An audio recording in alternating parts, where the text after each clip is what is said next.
Hello Profiteers, welcome to our new video.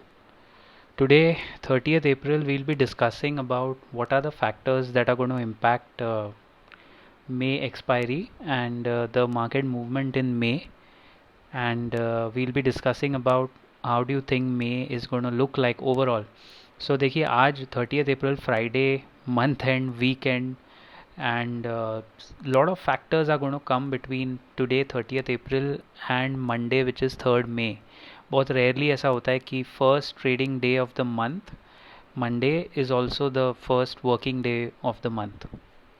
काफ़ी rarely ऐसा हुआ है combination, and especially now, because let me just point out very quickly what are the factors that we are talking about which can impact the flow and the movement of the markets in the coming month, especially जो guideline जो direction होगा वो मई first week से तय होगा.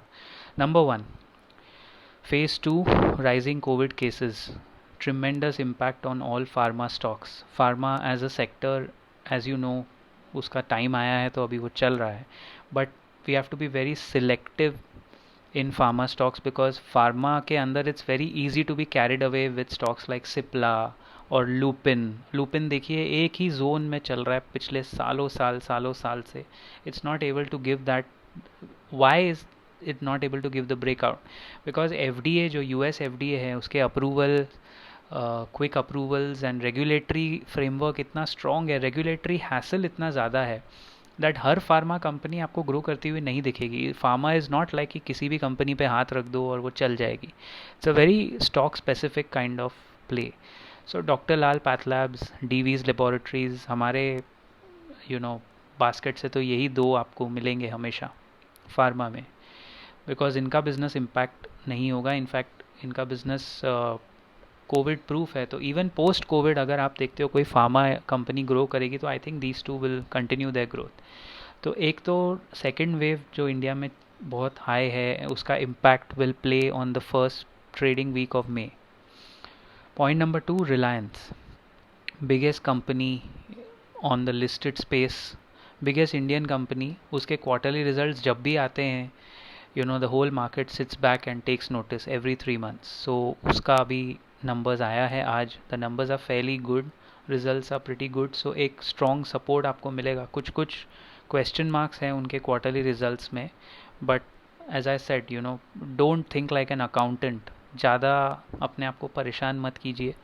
Look at the market impact of what the results are going to bring to the benchmark indices. Reliance at least has a 10-11% hold on the Nifty. अगर वो ऊपर जाता है तो ऑटोमेटिकली बेंचमार्क इंडाइसेस को सपोर्ट मिलता है. आपने एक चीज़ नोटिस की होगी, मार्च and and April end Nifty has closed exactly around 14,700 levels. So वो जो बहुत crucial support level था, उठा पटक के बाद भी 14,700 का लेवल फाइनल डे के क्लोजिंग और फ्रेश सीरीज के स्टार्टिंग में निफ्टी ने नहीं छोड़ा है, which is a very good sign. मतलब रेंज बाउंड है निफ्टी खुद.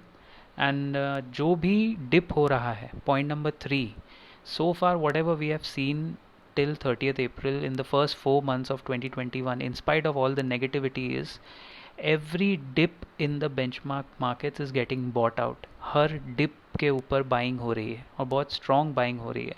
वॉल्यूम्स के साथ ब्रेकआउट आ रहा है. जो भी स्टॉक ब्रेकआउट दे रहा है, whatever stocks are giving us fresh breakouts, the breakouts are coming with volumes, with higher volumes.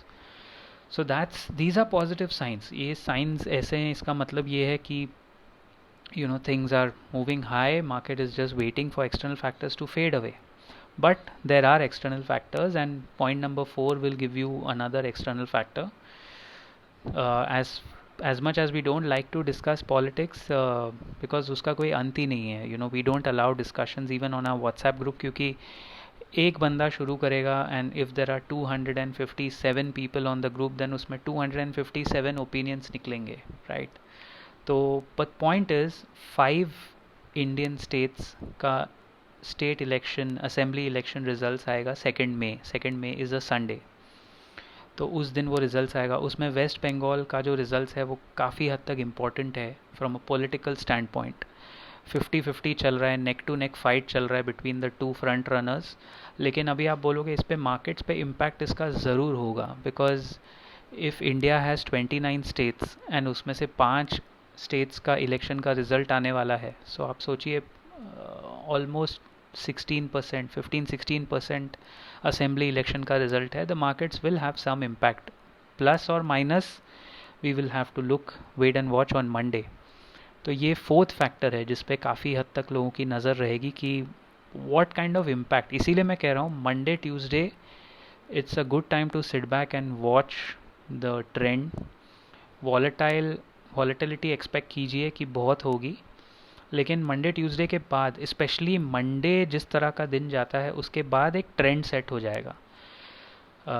अगर कोविड के केसेस कम होते रहे तो अपने आप मोमेंटम आपको दिखेगा। Apart from all these factors, FII का रेगुलर चैलेंजेस तो है ही। FIIs are regularly pumping money, they are withdrawing money, they are booking their position also in between. तो ऐसा वन वे अप मूव नहीं है। This is not fix deposit जहाँ एक ही तरफ वो जाएगा थोड़ा थोड़ा करके। This is going to grow eventually, but उसको टाइम लगता है। तो FIIs भी अपने हिसाब से अपना पोजीशन हेज कर रहे हैं। But the point is, everybody is looking closely at the Indian equity markets. Everybody is investing and tracking it very very closely. तो आप सही जगह निवेश कर रहे हो, that is definitely guaranteed.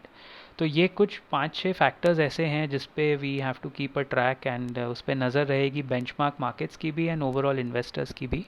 I think you all should also has your position accordingly. अगर कोई लॉन्ग पोजीशन लेके रखी है और आपको लगता है, जैसे फॉर एग्जांपल सन टीवी, ये बहुत ही politically aware kind of stock है। जब भी रिजल्ट्स आने वाले होते हैं, बहुत सारे लोग जिनको अंदर का थोड़ा ज्ञान है वो सन टीवी के ऊपर बुलिश या बेरिश हो जाते हैं depending on their liking. But what I say is quality remains quality. Time कोई भी हो, अगर एक क्वालिटी कंपनी आपके पोर्टफोलियो में है उसको रहने दीजिए, अपना सिप चालू रखिए। This doesn't impact the SIP, monthly SIP of your stocks, that should not impact. But for positional traders it does create a time to sit back and watch, observe. Sometimes not taking a position is also a position, and that helps. So just sit back and watch the happenings. We are hoping to have a volatile 2-3 days, but it will phase out eventually. Keep profiting guys and take care.